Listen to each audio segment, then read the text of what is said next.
안녕하세요. 사람 사는 다양한 이야기로 넘쳐나는 이곳을 저는 참 좋아한답니다. 마음이 복잡하고 힘든 날에는 여기 영상을 보며 여러분들의 이야기를 들으면서 저도 함께 울고 웃다 보면 어느샌가 제 현실의 번뇌가 씻겨가는 느낌이랄까요. 그러니까 저는 이곳에서 힐링하는 애청자라는 점 고백하고 있답니다. 처음에는 사연 보내시는 분들이 참 용감하다고 생각했는데 막상 저도 마치 제 언니, 이모들과 제 사연을 함께하고 싶은 마음에 이렇게 용기를 내서 제 이야기를 써보려고 합니다. 혹시 제 글이 부족하더라도 이해해 주시면 감사하겠습니다. 저는 병원장의 2딸 중 막내딸로 태어났어요. 우리 아버지가 경기도에 있는 한 병원의 대표이시죠. 하지만 여러분이 드라마에서 보시는 종합병원처럼 큰 규모의 엄청 많은 의료진들이 있는 그 정도는 아니고요. 의사가 전공 과목별로 10분도 안 되게 있는 규모의 병원입니다. 이 지역에서 20년 가까이 운영하셨기에 단골 환자분도 많으시고 아버지가 평생을 바쳐서 일하신 곳이라 이 지역에서는 좀 유명하다고 할 수 있겠네요. 무엇보다 우리 병원은 불우한 환경의 학생들을 지원해주고 병원비를 내기 힘든 환자들에게 병원비를 감면해주거나 천천히 나눠서 갚을 수 있도록 배려해주는 그런 좋은 일도 많이 하는 병원이랍니다. 그래서 저는 우리 아버지가 돈 많은 병원장이라서가 아니라 정말 존경받는 의사로 보여주신 선행들이 많으셨기에 마음속 깊이 존경하고 있어요. 그런 아버지와 어머니는 그 시절 많이 그렇듯이 중매로 만나 결혼하셨어요. 그러고 저보다 3살 위의 언니와 저를 낳으셨죠. 지금은 돌아가신 친할머니가 딸 2분이라며 우리 엄마 시집살이를 몹시 시키셨다고 합니다. 니네 집안이 그냥 뼈대 있는 집안 규수라는 것일 뿐 돈이 많기라냐. 네가 애들 아범처럼 명망이 있는 의사기라냐. 집에서 할 수 있는 것이 고작 딸 2 낳은 거냐? 그래서 할머니께서 우리 자매가 명절 때 찾아뵙고 인사를 드리면 엄마한테 가서 남동생 보고 싶다고 해라. 알겠지? 그래야 너네 가시나들도 친정 덕을 보는 게야. 저 좋은 병원을 우리 아범 없으면 어쩌누? 아들이 물려받아야 할 거 아니냐? 이렇게 우리보다는 늘 없는 남동생, 손자 타령을 하셨어요. 그래서 전 할머니에 대한 좋은 기억이나 돌아가시고 난 지금에도 크게 그리움이 없네요. 이렇게 시어머니의 구박에도 우리 엄마는 우리를 정말 사랑해 주셨어요. 앞으로의 시대는 딸이 최고라며 우리를 지켜 세워주셨어요. 우리 집 거실 한켠에는 늘 검은색 피아노가 있었습니다. 아기 때부터 엄마가 그 피아노로 동요도 연주해 주시고 엄마가 좋아하시는 차이콥스키 연주곡도 쳐주시고 우리 자매는 엄마의 피아노 선율에 맞춰서 춤도 추고 노래도 부르며 정말 행복한 어린 시절을 보냈어요. 그런 엄마의 영향이었을까요? 언니와 저는 피아노를 가까이 하게 되었고 피아노를 좋아하며 또 잘 치기까지 했답니다. 언니는 초등학교 2학년 때부터 동네 피아노 학원을 다녔는데요. 등원한 지 1달도 채 되지 않아서 학원 원장님이 우리 엄마한테 그러셨대요. 어머니, 지은이는요 천재예요, 천재. 이미 바이엘은 물론이고 체르니 30까지 그냥 주어지는 곡은 몇 번만 연습하면 아주 능숙하게 치는걸요? 제 평생 이런 아이는 처음 봐요. 우리 같은 동네 학원에서는 지은이를 감당할 수가 없어요. 제가 아는 친구 중에 대학교 강사로 나가는 피아노 전공 선생님이 있어요. 그 친구 소개해드릴 테니까 우리 지은이 잘 한번 키워보세요. 우리 언니는 정말 피아노에 재능이 넘쳤습니다. 과외 선생님도 언니의 연주를 들으면 감탄할 정도니까요. 그렇게 작은 콩쿨에서 시작해서 나중에는 시도 대회까지 언니는 정말 피아니스트로 탄탄대로를 걷고 있었어요. 한편 저도 피아노를 좋아했죠. 저도 피아노를 사랑하고 잘 쳤지만 저렇게 남다르게 뛰어난 언니에는 못 미쳤어요. 그래서 주변 친구들처럼 학원을 다니며 즐겁게 피아노를 치고 자연스럽게 피아니스트의 꿈을 꾸었습니다. 가끔 주변 분들이 언니와 저를 비교하거나 또 저 자신조차 언니의 피아노 연주를 듣고 나서 피아노 앞에 앉으면 정말 제 자신이 초라하게만 느껴졌죠. 그렇다고 해서 제가 언니를 질투한 나머지 우리 자매 사이가 나빴던 것은 아니었어요. 우리는 피아노를 사랑한 같은 공통점으로 할 얘기가 많았고 서로를 아껴주었거든요. 하지만 탄탄대로를 달릴 줄만 알았던 언니의 피아노 인생이 끝나게 된 슬픈 사건이 벌어지고 말았어요. 그것은 언니에게 찾아온 첫사랑 때문이었습니다. 언니에게는 고등학교 때부터 사귀어온 어떤 오빠가 있었나 봐요. 그런데 연애를 하던 언니는 차츰 피아노 연습을 게을리해서 선생님과 엄마에게 꾸중을 듣기 시작한 거예요. 늘 엄마가 그만 피아노 연습 좀 해라, 제발 쉬어라 했던 그 언니가요. 하지만 언니는 사랑을 멈출 마음이 없어 보였어요. 아니 오히려 집에서 반대하니까 그 열정이 더욱 불타올랐던 모양입니다. 명문대 대학 입시를 반년 앞두었던 어느 날 언니는 그만 편지 한 장을 남겨놓고 가출을 하고 맙니다. 엄마, 아빠, 그리고 내 동생에게 이 못난 딸을, 언니를 용서하지 마세요.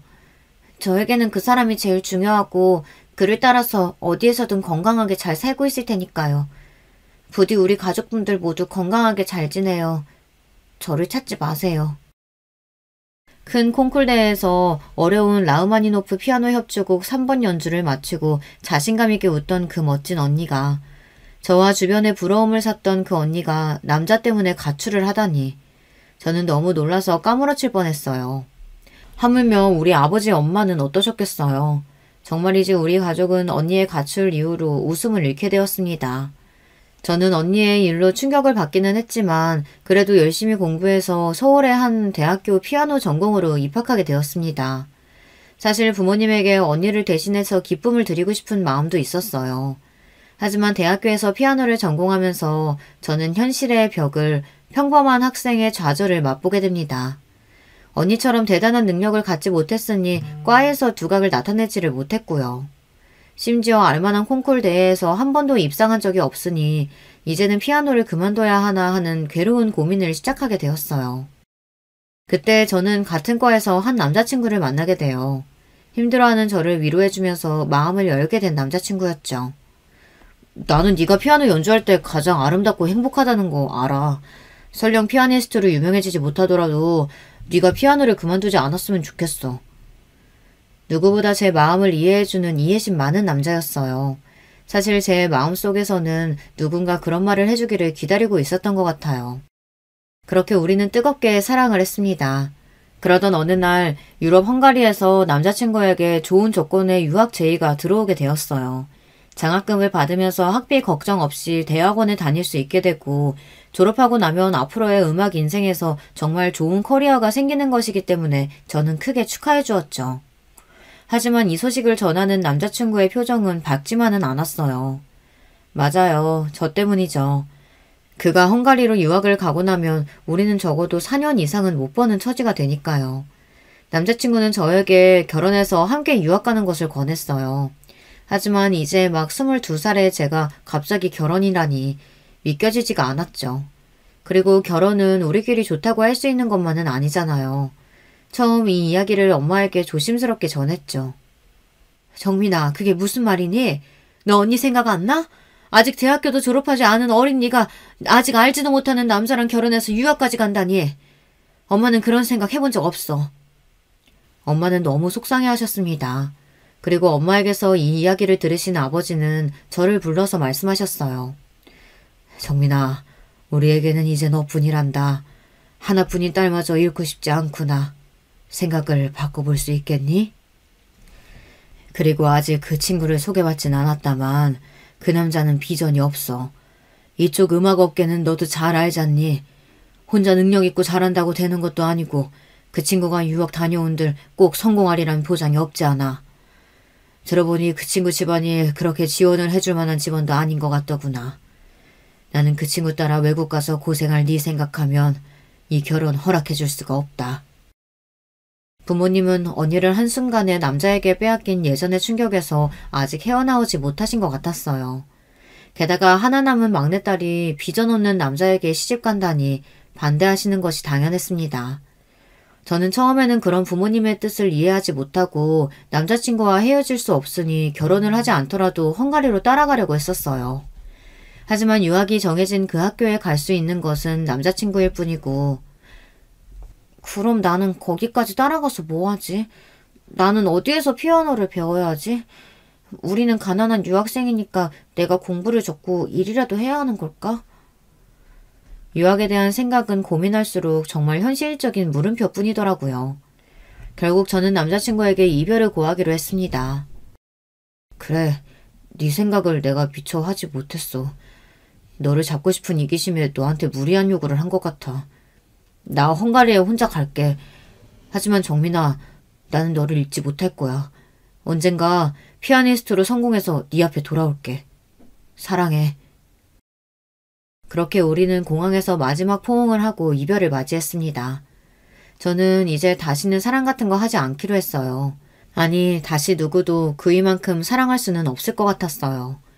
피아노를 사랑해서 대학에 와서 전공까지 했지만 제가 피아니스트로 성공할 수 없다는 것을 깨닫고 좌절한 저에게 위로가 되어준 그 사람.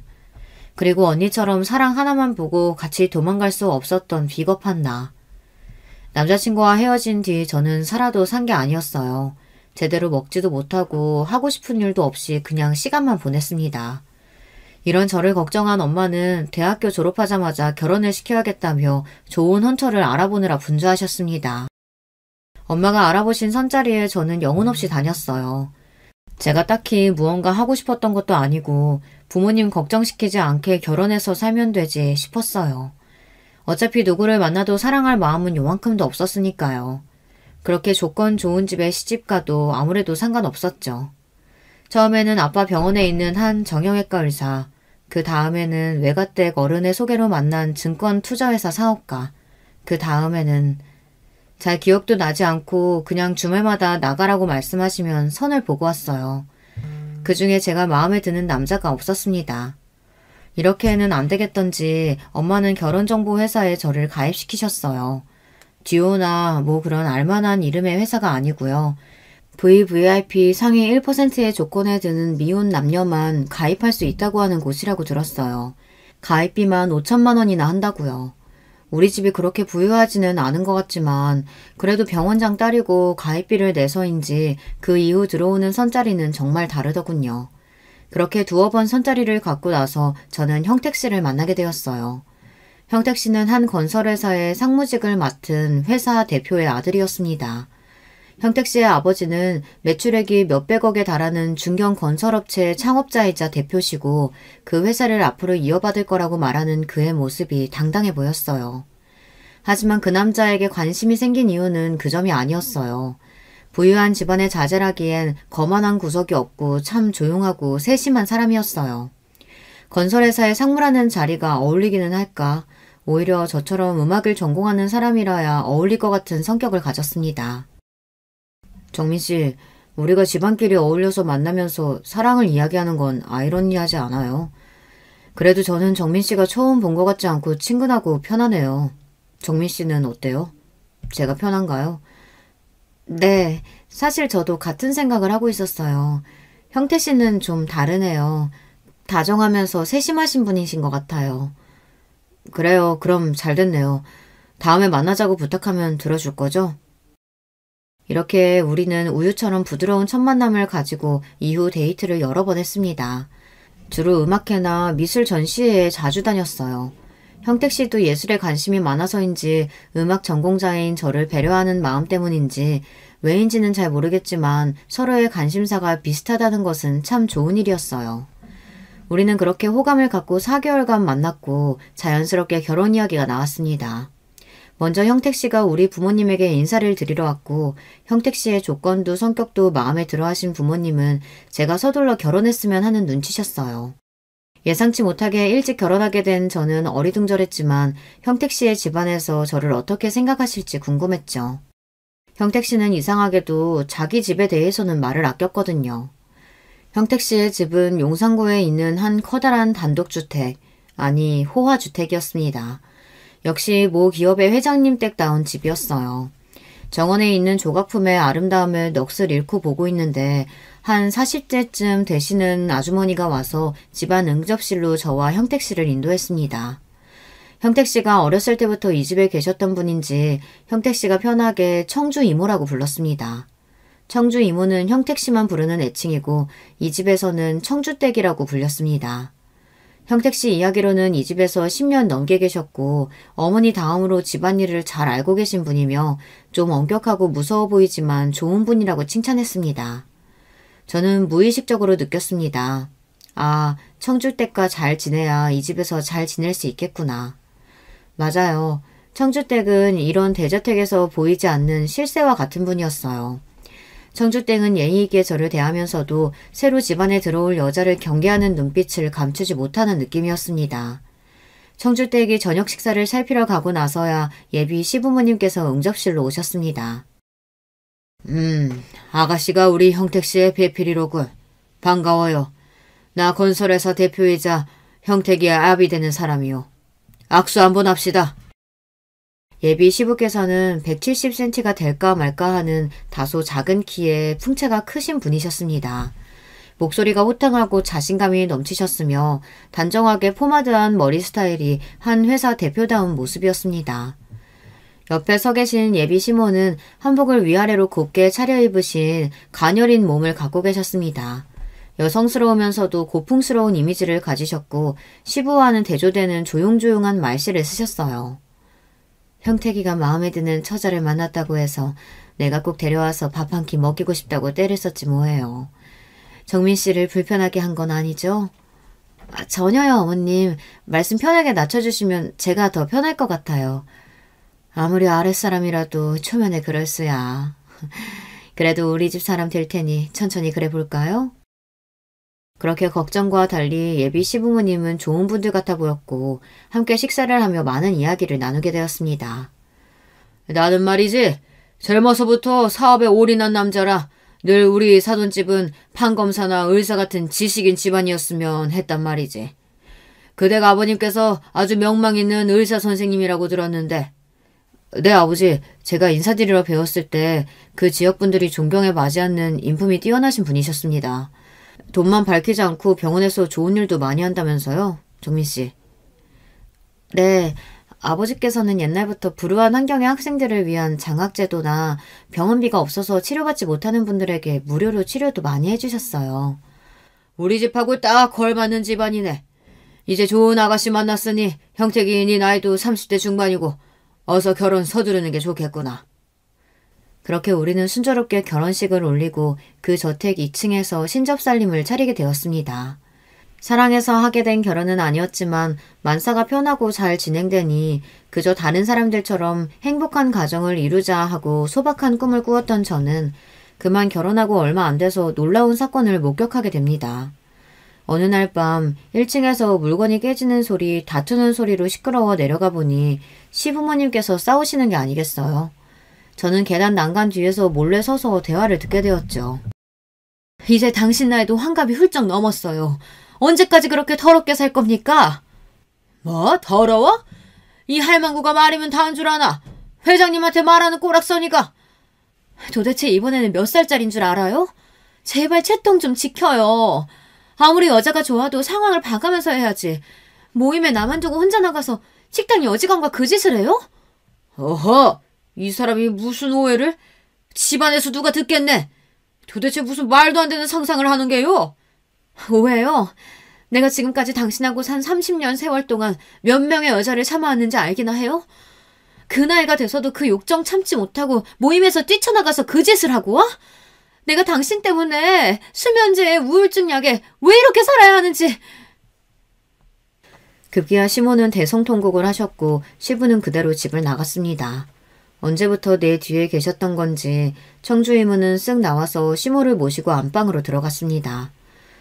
내가 목격한 게 사실인지 저는 분간이 안 돼서 눈을 한참 비비고 있었습니다. 아, 시부는 평생 바람을 피고 살았던 사람이고 시모는 그 가녀리고 우아한 입에서 거친 말과 통곡을 할 수밖에 없게 만드는 그런 남편을 참고 살았던 거였죠. 얼마나 고통이 심하면 정신과 약을 드시고 계실 정도일까요? 능력 있고 남자답다고 생각했던 시부의 진면목을 보고 나니 저는 적잖이 충격을 받고 남편에게 전화를 걸었습니다. 여보, 밤 12시가 넘었는데 어디 있길래 아직 집에 안 들어온 거예요? 그때 남편의 수화기 너머로 왁자지껄한 사람들 소리, 큰 음악 소리. 도대체 남편은 지금 어디에서 뭐하고 있는 걸까? 아, 거래소 사람들과 회식이 길어졌는데 먼저 자요. 나 늦게 들어갈 것 같군요. 여보, 방금 아버님 어머님이 크게 싸우셨어요. 아버님이 여자 문제로 사고치신 것 같고 어머님은 대성통곡 하시고 어서 들어와서 여기 정리해야 되지 않겠어요? 내가 나서기 좀 민감한 문제 같아서 그래요. 아, 여보, 그런 일 비일비재해요. 우리 부모님 평생 그렇게 사셨으니까 너무 걱정하지 말고 그냥 자요. 이렇게 대수롭지 않다는 듯이 남편은 전화를 끊었습니다. 여러분, 이게 무슨 말이겠어요. 늘상 이 집에서는 시부의 여자 문제로 다툼이 잦은 콩가루 집안이라니 이게 익숙하다는 듯이 넘겨버리는 남편도 놀라웠어요. 아무리 부부 사이, 남녀 사이는 제3자가 모르는 거라지만 제가 커왔던 우리 집에서는 상상도 할 수 없는 문제였습니다. 그런데요, 저를 더 불안하게 만든 문제는 또 있었어요. 잦은 외박과 늦은 귀가를 하는 남편이요. 일이 바쁘다고는 하지만 누가 이 시간까지 일을 하나요? 방금도 분명 어디 유흥업소나 클럽, 나이트 이런 데인 듯한 추측이 들었어요. 설마 이 남자도 시부를 닮아서 여자 관계가? 제가 이런 의심을 품게 된 데에는 또 다른 이유가 있었는데요. 연애 시절에 남편은 매너 있고 젠틀하지만 손을 잡는다든가 팔짱을 끼는 정도의 스킨십에 멈춰 있었습니다. 키스도 청혼할 때 처음 했었죠. 과거 남자친구와 열정적이었던 사람과는 사뭇 달랐어요. 그런데요, 결혼하고 떠난 신혼여행에서도 남편은 저와 하룻밤만 같이 보냈습니다. 이게 저는 이상하다고 생각한 겁니다. 그날 밤 저는 이런저런 걱정에 잠도 제대로 못 자고 1층으로 내려왔어요. 하지만 시부와 시모는 여느 아침과 다를 바 없다는 듯이 말끔하게 계셨고 평소와 다를 바 없이 식사를 하셨죠. 세아기 잘 잤냐? 아니 청주댁 오늘 국이 간이 안 맞지 않소? 요즘 청주댁답지 않게 왜 이렇게 실수가 많아? 청주댁이 그럴 만한 사정이 있어요. 청주댁 앞으로 김 실장 통해서 간 맞추고 이따 나 좀 봐요. 매사 완벽하고 꼿꼿하던 모습과 달리 요즘 청주 이모는 안절부절하고 전에 없던 실수를 자주 하셨어요. 식사 후 저는 정원을 산책하면서 어제 있었던 일을 곱씹어 보고 있었습니다. 남편은 결국 집으로 귀가하지 않고 회사로 바로 출근한 모양이었어요. 오늘 집에 오면 얘기 좀 나눠봐야 하나? 진짜 바람 피는 거면 어쩌지? 그때 저 멀리 청주 이모가 정원 한켠에 서서 한참 통화를 한 뒤 눈물을 짓고 있었습니다. 무슨 심상치 않은 일이 있다는 생각에 저는 청주댁에게 다가갔습니다. 아직 청주 이모와 저는 친한 사이도 아니고 늘 격식을 차리고 마음을 내주지 않는 분이었지만 저는 걱정이 돼서 견딜 수가 없었어요. 이모님, 요즘 무슨 걱정 있으세요? 저도 걱정거리 있는데 이 집에서 함께 대화 나눌 분이 이모님 말고 있어야 말이죠. 괜찮으시면 저에게 털어놔 보세요. 저 입 무겁답니다. 혹시 또 알아요? 제가 요만큼이라도 도움이 될지? 잠시 머뭇하던 청주 이모는 한숨을 쉬며 저에게 말씀하기 시작했어요. 제가 딸아이가 하나 있어요. 저와는 달리 똑똑하고 능력 있는 아이예요. 부족한 엄마의 뒷바라지에도 늘 공부도 잘하는. 이번에 대학 입학시험도 잘 치렀는데 얘가 의대를 마다하고 국립대학교에 전액 장학금으로 가겠다는 겁니다. 분명 엄마가 의대 학비 마련 못할 거라고 집단에 생각하고 결정한 모양인데 정말 똑똑한 아이예요. 의사를 하고 싶어 하던 아이. 그런 아이의 앞길을 엄히 내가 막고 있는 거예요. 도움도 못 대주고. 급기야 청주 이모는 제 앞에서 눈물을 멈추지 못하셨습니다. 이 딱한 사정을 듣고 저는 청주 이모를 돕기로 했습니다. 이모님, 우리 친정아버지 통해서 도움을 드릴 수 있을 거예요. 이모님 딸처럼 똑똑한 학생들 돕는 장학제도가 있거든요. 제가 알아봐 드릴 테니 며칠만 기다려주세요. 저는 아버지에게 이와 같은 사정을 이야기 드렸고 아버지는 그 학생을 도울 수 있다고 약속하셨습니다. 그리고 이 기쁜 소식을 청주 이모에게 전해드렸죠. 우리 병원 장학생으로 청주 이모의 딸이 의대에 진학하는 데 도움을 주기로요. 청주 이모는 저에게 너무나 고마워하셨어요. 그런데 작은 사모님, 그때 저한테 걱정거리 있다고 하셨죠? 혹시 이 집안에 관련된 일인가요? 네, 그 전날 시부모님이 싸우는 걸 목격했거든요.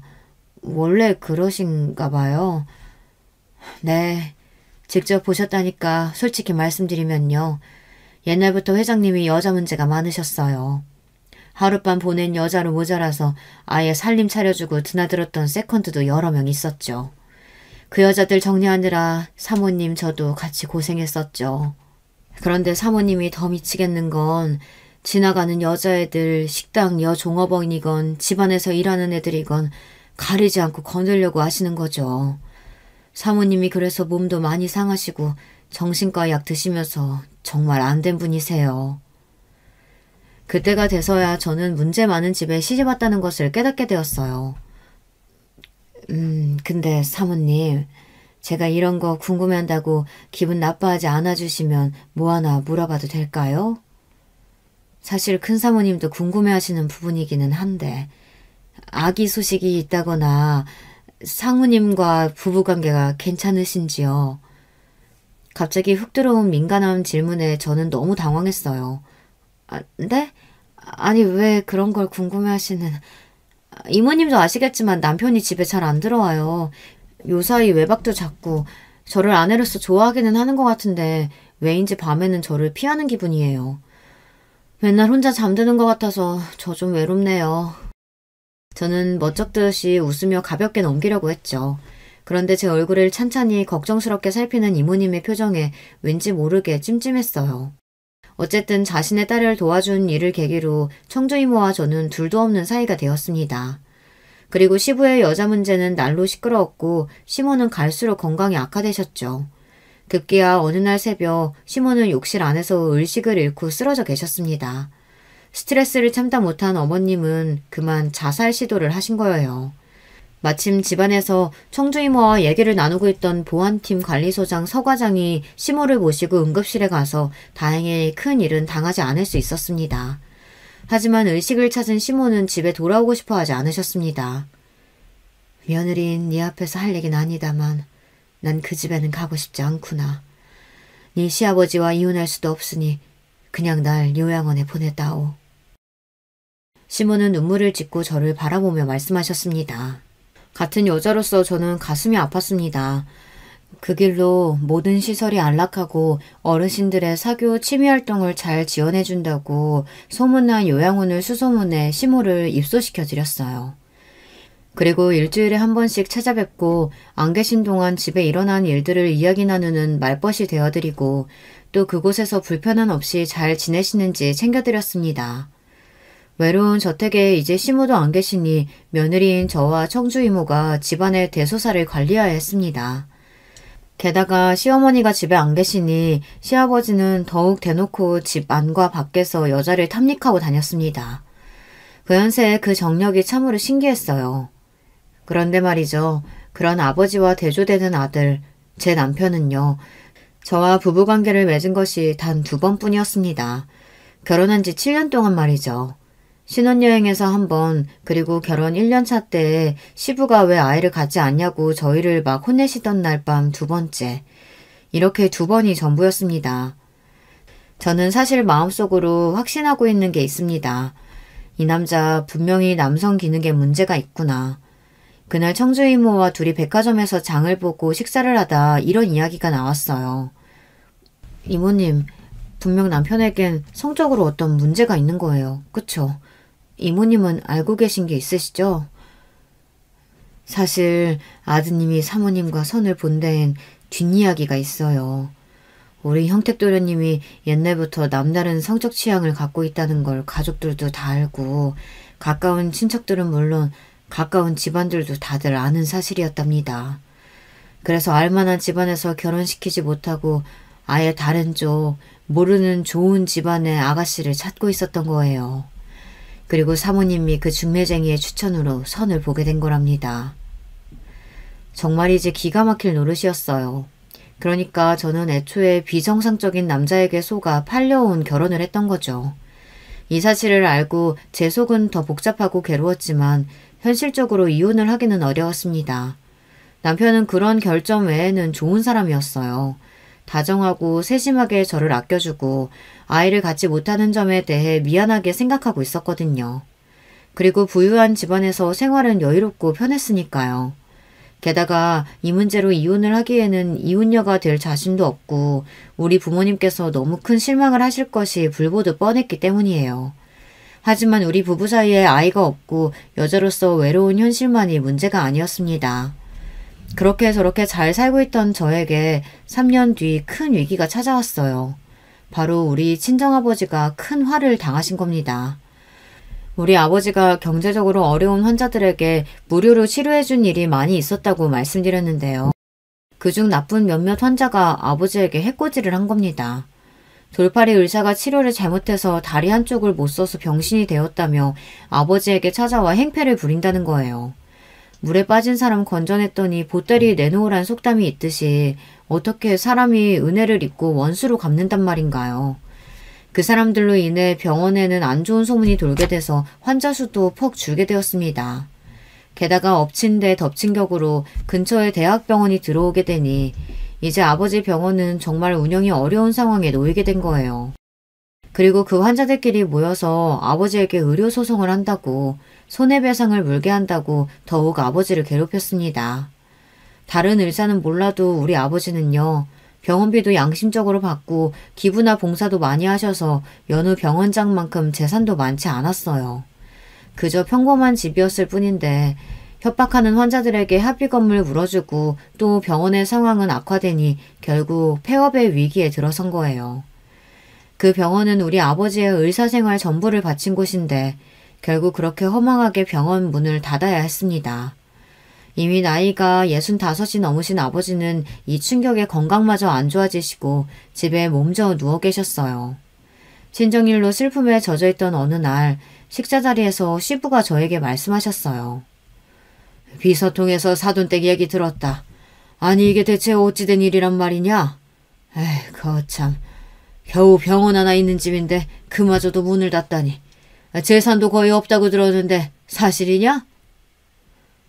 친정집 일로 저를 위로해 줄 줄 알았던 시부는 뜻밖에도 우리 집과 저를 비난하는 것이 아니겠어요. 며느리라고 들어와서 7년 동안 애 하나 갖지도 못하고 집에 재산만 축내고 있으니 내가 널 이 집에 계속 둘 이유가 있겠어? 난 뼛속까지 사업가야. 이제 형택이 아니 결혼이 별 이득 없단 말이다. 어차피 애도 없는 마당에 이제 이혼하고 각자 사는 거 어떻겠냐? 이게 무슨 귀신 신하라 까먹는 소린가 말인가요? 친정집이 망했으니 저보고 나가란 말을 지금 시부가 눈 하나 깜빡하지 않고 얘기하는 겁니다. 저는 너무 억울한 마음에 함께 있던 남편을 바라봤습니다. 남편도 시부 얘기에 당황했지만 입이 시부에게 얘기를 들은 터인지 저만큼 놀란 반응은 아니었어요. 아버지, 저번에도 말씀드렸듯이 저 이 사람 아내로서 좋아요. 계속 함께하고 싶습니다. 네가 지금 나한테 대들겠다는 거냐? 며느리는 네가 어떤 남자인지는 알고 있어? 이제 헤어지는 마당이니 내가 솔직하게 얘기하마. 형택이는, 아니 네 남편은 말이다. 여자를 품을 수 없는 남자다. 여자랑 밤일을 할 수가 없다고. 지금까지 살면서 너도 대충 눈치는 채지 않았냐? 이제 우리 회사와 거래할 만한 다른 집안에서 네 다음 부인 찾아볼 테니 어서 정리해라. 정신이 아득해지는 기분이었습니다. 7년간의 결혼 생활 동안 대충 눈치는 채고 있었지만 그렇다고 시부한테서 이렇게 직접적으로 남편의 이상한 성적 취향을 듣게 될 줄은 몰랐습니다. 그리고 이제 저하고 거래할 것은 없으니 나가라고 내쫓는 이 현실도 믿기지가 않았어요.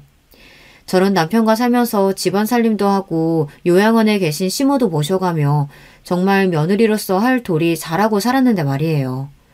남편은 강압적인 아버지 밑에서 자기는 지금까지 거역한 적이 없다며 너에게 해줄 수 있는 것이 없어서 미안하다고 그렇게 계속 저에게 미안해하기만 할 뿐이었습니다.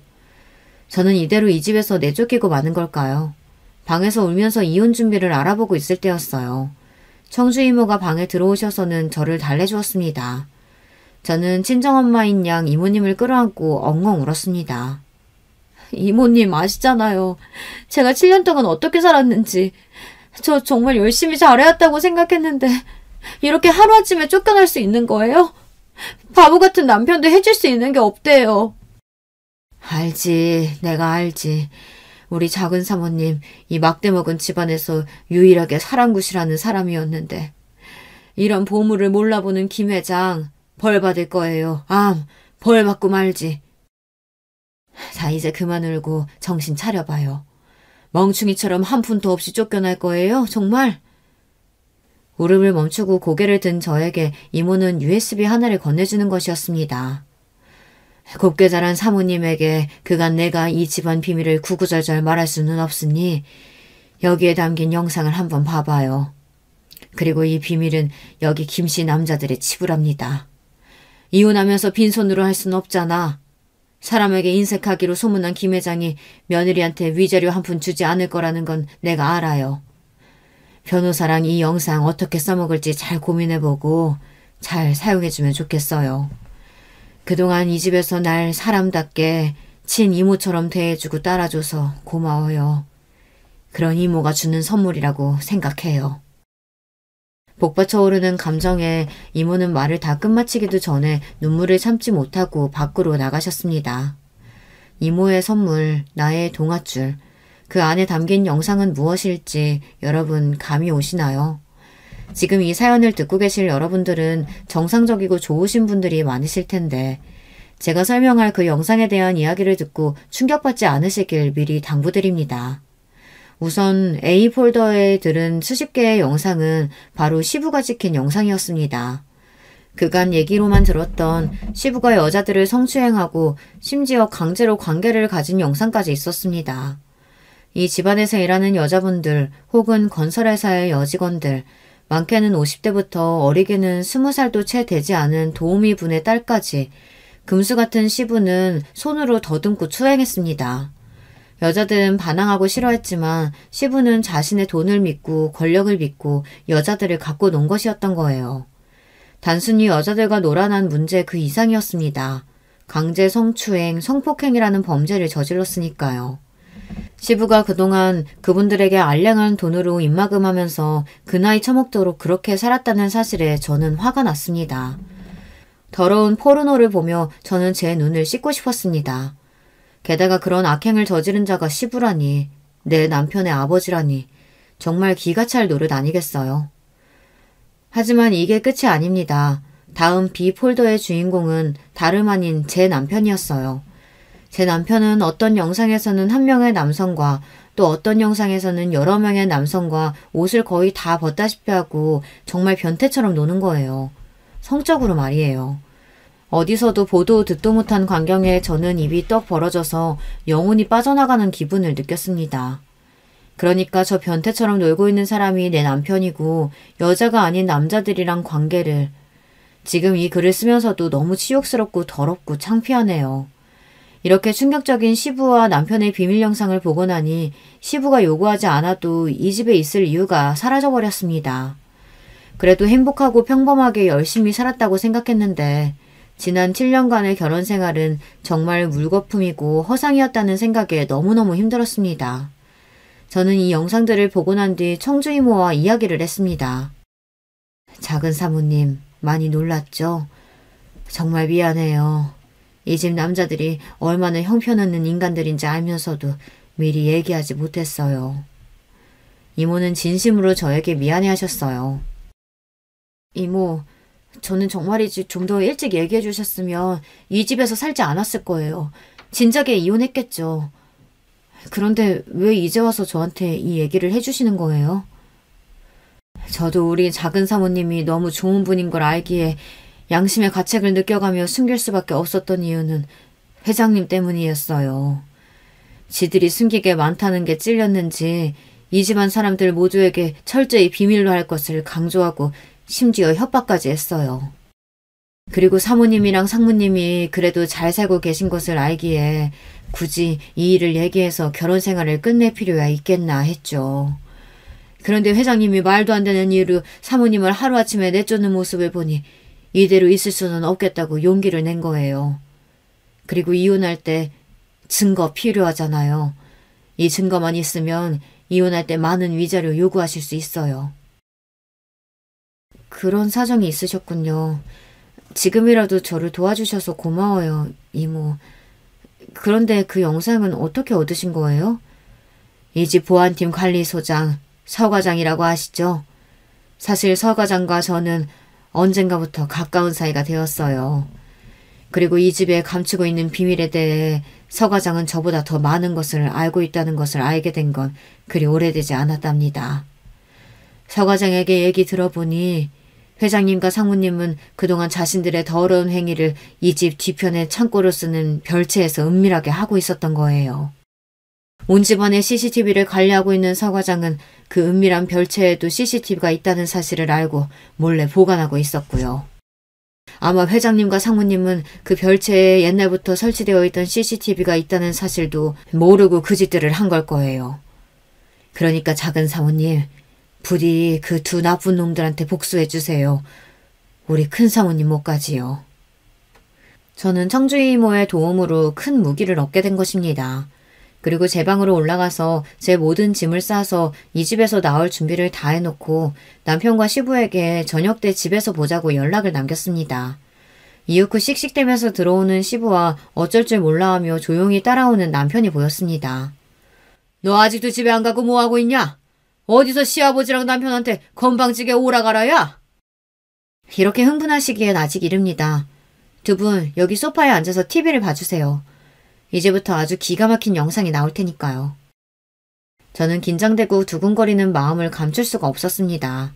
자신들이 나온 이 변태 영상을 보면 과연 어떻게 될까요? 제가 며칠 전 보았던 그 충격적인 별채에서의 더러운 짓들이 TV에 나오기 시작했습니다. 시부와 남편은 자신들이 보고 있는 영상 속 주인공이 바로 자신들이라는 것을 알아챈 것은 1분도 걸리지 않았어요. 시부가 드러나자 놀라서 입을 떡 벌리고 아무 말도 하지 못하더군요. 두 분께서 그동안 아주 잘 속여오셨더군요. 아버님, 남편이 이런 사람이라는 거 이미 알고 계셨죠? 그래서 그런 소문으로 결혼 못하고 있으니 아무것도 모르는 우리 집안과 결혼하신 거잖아요. 이런 거 보고 사기 결혼이라고 해요. 그리고 아버님이 집이나 회사에서 일하는 직원들, 심지어 어린 친구까지 억지로 못할 짓 하셨더군요. 이거 성범죄인 거 아시죠? 아버님을 상대로 형사소송까지 할 수 있다고 변호사가 말하던데요. 아니 그걸 떠나서 이런 게 공개되면 아버님 그 대단한 회사 망해버리는 건 아닐까요? 그제야 제 앞에서 뻣뻣이 고개를 들고 거만하게 화를 내던 시부는 태도를 바꿔 저를 달래주려고 애썼습니다. 얘야, 오해가 있는 모양인데 우리 가족이지 않니? 이런 일 덮어주는 게 또 가족이고 내가 그동안 서운하게 했다면 미안하다. 집에서 나가라고 한 것도 취소야. 응? 화 풀고 이 영상 내게 넘겨주겠니? 아버님 같으면 제 목숨을 쥐고 있는 이 영상을 넘겨주시겠어요? 저는 코웃음을 쳤습니다. 아버님, 저는 이 집안에 있을 마음도 이유도 하나 없습니다. 당신들이 이런 추잡한 인간들이라는 걸 알고 내가 어떻게 며느리이자 아내가 될 수 있겠어요? 내가 원하는 건 이혼, 그리고 위자료로 현금 10억과 평택의 회사 부지입니다.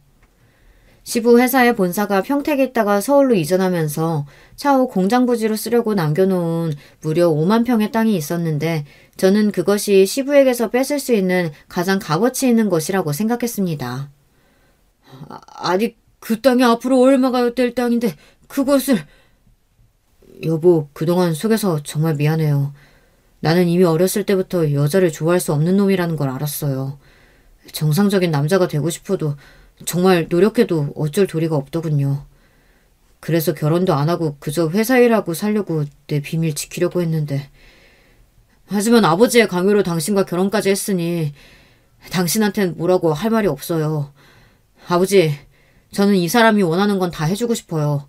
달라는 대로 다 주세요. 남편은 충격과 부끄러움에 제 앞에서 얼굴도 제대로 들지 못하고 있었어요. 그리고 이 말을 마치고 그대로 집 밖으로 나가버렸습니다. 비밀이 드러나버린 충격과 제가 요구한 위자료를 걱정하며 서 있는 시부를 뒤로하고 저도 그 집에서 나왔습니다. 그리고 친정에 가서 이 모든 일을 솔직하게 털어놓았어요. 우리 엄마는 그런 결혼을 하게 만들어서 너무 미안하다며 저를 자꾸 흐느끼셨습니다. 아버지는 안쓰러운 마음으로 저를 가만히 보시더니 미안하다며 고개를 떨구셨습니다.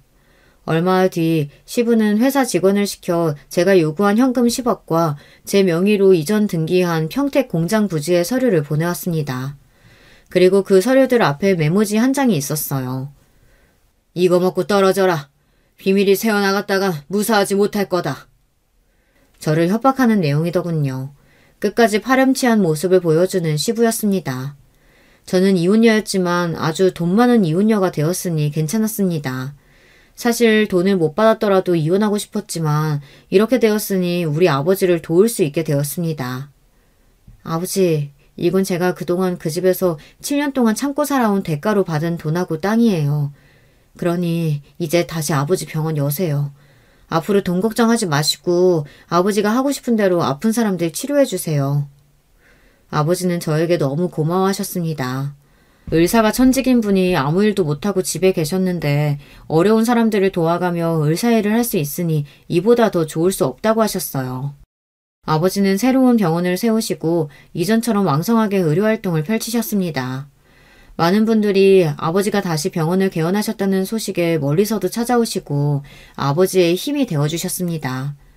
그리고 다시는 아버지가 그런 협박이나 억울한 일을 당하지 않도록 무료치료에 대한 각서도 작성해야 한다며 한 변호사분이 조언해 주시고 아버지를 지켜주시기로 하셨습니다. 저는 부모님과 친정에 살며 동네에 작은 피아노 학원을 열었습니다. 평생 피아노는 저에게 좋아하지만 가질 수 없는 그런 존재라고만 생각했는데 아이들에게 피아노를 가르치다 보니 이보다 행복할 수는 없겠더군요. 저는 천직을 찾은 것 같았어요. 그런데 좋은 일은 여기에서 멈추지 않았어요. 예전에 사귀었던 남자친구가 피아니스트가 되어 우리나라에 내한 공연을 왔다며 제게 찾아온 것이 아니겠어요. 남자친구는 조금 나이가 들었지만 더 중후하고 멋있어진 모습이었어요. 우리 생각보다 오래 떨어져 있다 만나게 됐네. 하지만 약속한 대로 나 피아니스트로 성공해서 이렇게 네 앞에 왔어. 이제는 우리 헤어지지 말자.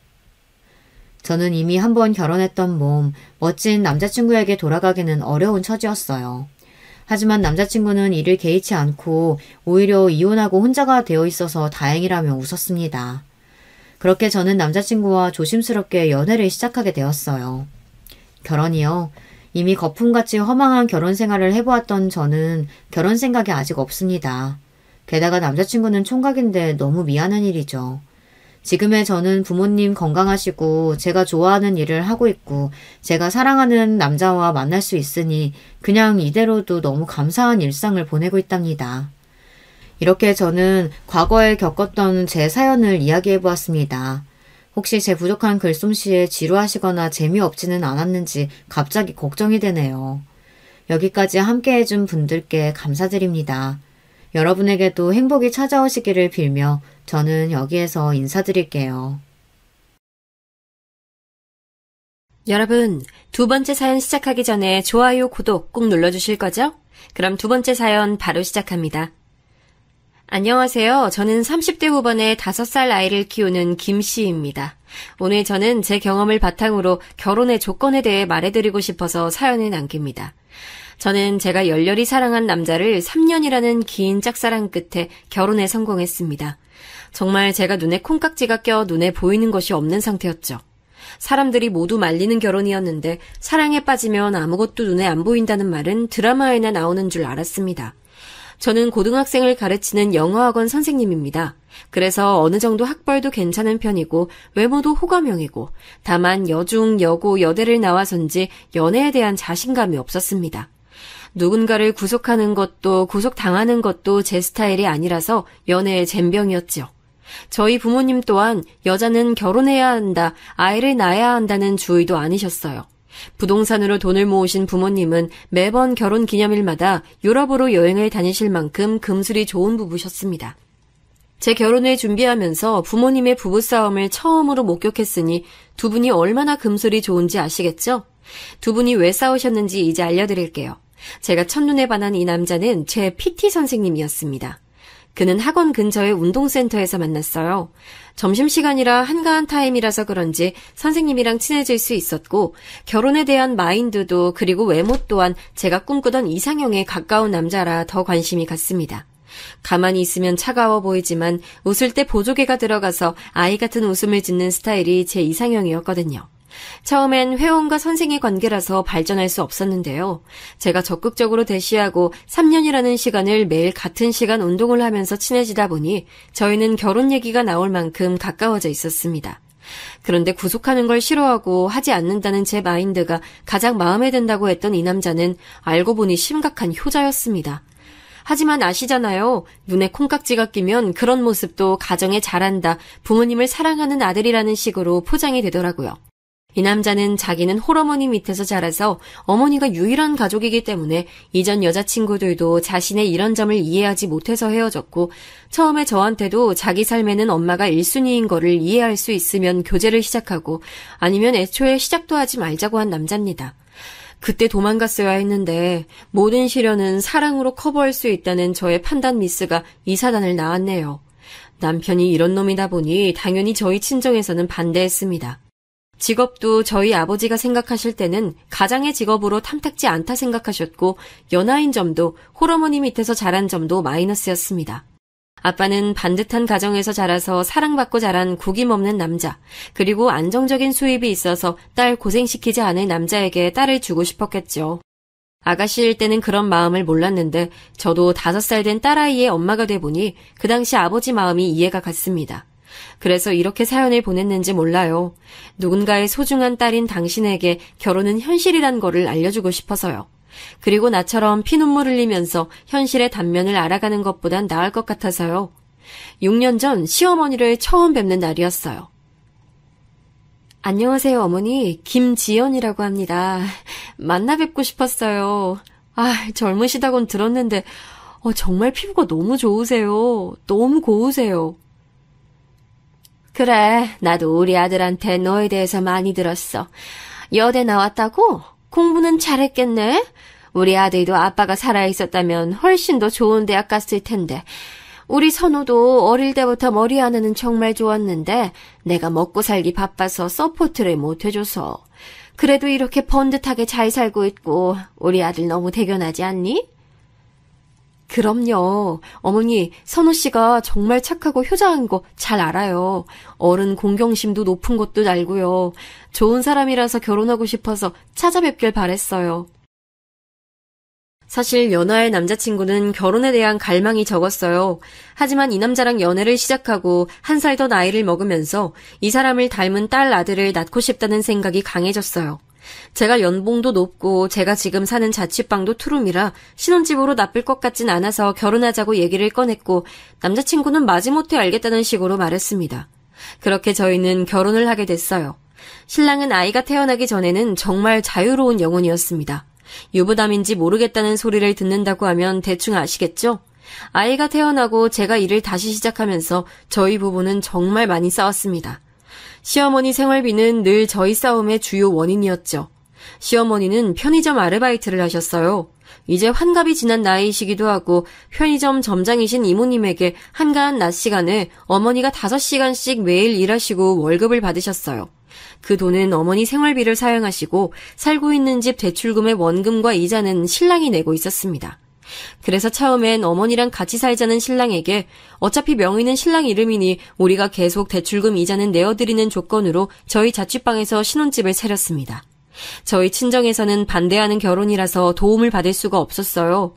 저희 아빠가 결혼해서 고생해봐야 정신 차린다고 절대 혼인신고서는 작성하지 말고 살아보고 임신 절대 하지 말라고 신신당부하셨지만 저는 결혼 반년 만에 임신을 했습니다. 만삭 때 저는 정말 많이 울었어요. 아이를 낳아보신 분들은 다들 아시죠? 막달이 되면 걷는 것도 정말 힘들고 서서 강의를 하고 나면 다리에 힘이 하나도 안 들어가고 늘 다리는 퉁퉁 부어있고 이렇게 힘들게 일하고 온 아내에게 신랑은 늘 주말마다 시댁에 가자고 했습니다. 주말에 엄마 혼자 밥 먹으면 외롭다는 이유였죠. 여보, 이번 주는 내가 몸이 너무 안 좋아. 그리고 출산 가방도 준비해야 하고 혹시나 제왕절개하게 되면 일주일 이상 집을 비워야 하는데 이번 주만 시댁 안 가고 집에서 준비하면 안 될까? 아니, 출산 가방 싸는데 하루가 걸려? 집도 이 정도면 깨끗하지. 가서 설거지하기 싫어서 그래? 가면 엄마가 밥도 다 차려주시는데 가서 밥 한 끼 먹고 오는 것도 힘드냐? 괜히 시댁 가기 싫어서 출산 핑계 대는 거 아니지? 출산 2주 전에 집에서 준비한다는데 이걸 가지고 입을 대는 신랑을 보니 한숨만 나왔습니다. 남자들은 모든 음식이 그냥 재료만 있으면 다 만들어지는 줄 아나 본데 어머니는 가면 정말 재료만 사놓으시고 저랑 같이 음식을 하십니다. 그러니 저는 가면 가서 밥 차리고 준비하고 설거지까지 하고 와야 하는데 정말 다리가 아파서 서 있고 싶지가 않았어요. 신랑에게 도저히 못 가겠다고 하니 자기 엄마 무시하는 거 아니냐고 소리치곤 혼자서 가더라고요. 1시간 뒤 어머니께 전화가 왔습니다. 지연아, 아파서 못 오겠다고 했다면서? 우리 아들 밥 차려주기 힘들 테니 집에서 혼자 쉬어라. 내 아들은 내가 일요일까지 잘 챙겨 먹일 테니. 하고 전화를 끊으시더라고요. 보통의 시어머니라면 출산 전에는 움직이지 마라 혹은 일한다고 고생할 테니 내가 맛있는 음식을 해서 가져다 주겠다 하는 게 보통 아닌가요? 이래서 결혼은 시어머니 성격도 꼭 봐야 하는 조건인 것 같습니다. 출산 앞둔 며느리보다 본인 아들의 한 끼 식사가 더 소중한 분이시니까요. 그렇게 저희 신랑은 일요일 새벽 1시에 왔습니다. 뱃속 아기를 생각해서 일부러 피했습니다. 지금 얼굴을 보면 싸울 것 같아서요. 저희 부부의 첫 싸움은 결혼 1주년 기념일이었습니다. 결혼 1주년 기념으로 엄마가 분위기 좋은 곳에서 호캉스를 즐기라고 부산 유명한 호캉스 코스를 예약해 주신 적이 있었어요. 저희 그 여행도 시어머니 모시고 갔습니다. 엑스트라 베드 추가해서 한 방에서 자는데 그날 저녁 엄청 울었던 기억이 나네요. 우리 엄마가 바라셨던 결혼기념일 여행은 이게 아닐 텐데 그때 처음으로 시어머니 때문에 부부싸움을 한 것 같아요. 그리고 시어머니가 너무 얄밉다는 생각이 들었어요. 아들이 가자고 해도 본인이 안 간다 하시면 좋을 텐데 뻔히 저희 엄마가 예약해 주셨다고 말씀드리고 결혼기념일 여행이라고 말씀드렸는데 본인은 한 번도 가보지 않은 호텔이라서 가고 싶다 하시더라고요. 대책 없는 시어머니죠?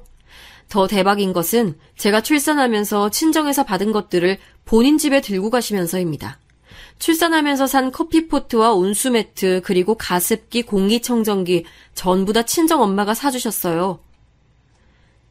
우리 집 정수기에 따뜻한 물이 안 나오네? 모유 수유한다며? 전기포트 집에 들고 갈게. 보일러비가 많이 들어서 온수매트는 내가 쓰마. 너는 보일러 돌려서 따뜻하게 있어야지. 나는 혼자 사는데 전기매트는 전기비 많이 나오는데 온수매트는 전기비도 적게 나온다더라.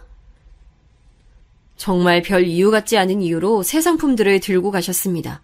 거기에 신랑은 그걸 직접 옮겨드렸네요. 우리 엄마가 불쌍하잖아. 자기가 이해해. 우리 엄마 30대부터 나 하나만 보고 사셨고 적어도 나는 우리 엄마에게 잘해야지. 엄마가 날 어떻게 키웠는데. 하면서 자기 엄마만 가족인 것처럼 말하는 신랑에게 화가 났습니다. 대부분 남자들이 아이가 생기면 모든 것의 1순위가 아이가 되는데 왜 자기는 아직도 어머니가 세상의 전부인 것처럼 굴어? 우리 딸이랑 나는 당신한테 가족 아니야? 솔직히 어머니도 이해가 안 가.